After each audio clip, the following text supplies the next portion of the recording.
मेरे पास आत्महत्या करने के अलावा अब कोई चारा नहीं है। उसके पास गाड़ी बेचने के अलावा कोई चारा नहीं है। हमारे पास चोरी करने के अलावा कोई और चारा ही नहीं था।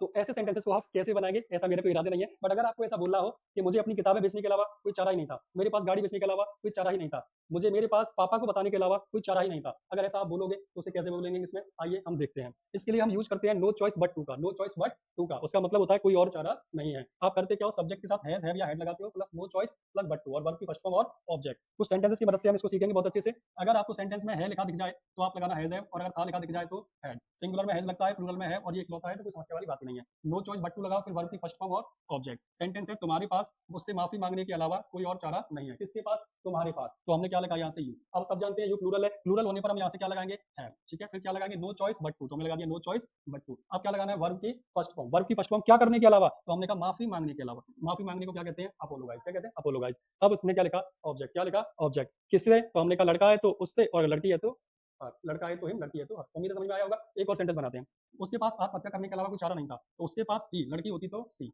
ही या सी सिंगुलर है तो क्या लगाएंगे? Has. But no choice but to. No choice but to क्या करने के अलावा? आत्महत्या करने के अलावा। आत्महत्या करने को कहते हैं सुसाइड। तो she has no choice but to suicide. उम्मीद है आपको दोनों ही समझ में आ गए होंगे। अगर ये चारा है की जगह में था कर देता, है की जगह था कर देता, तो यहाँ हैज की जगह आपको क्या लगाना पड़ता? Had. He had no choice but to suicide. उम्मीद है समझ में आ गया होगा। अगर आपको समझ में आ गया है तो ज्यादा से ज्यादा शेयर एंड लाइक कीजिएगा और सर राहुल वरिया के साथ जुड़े रहिएगा। Thank you.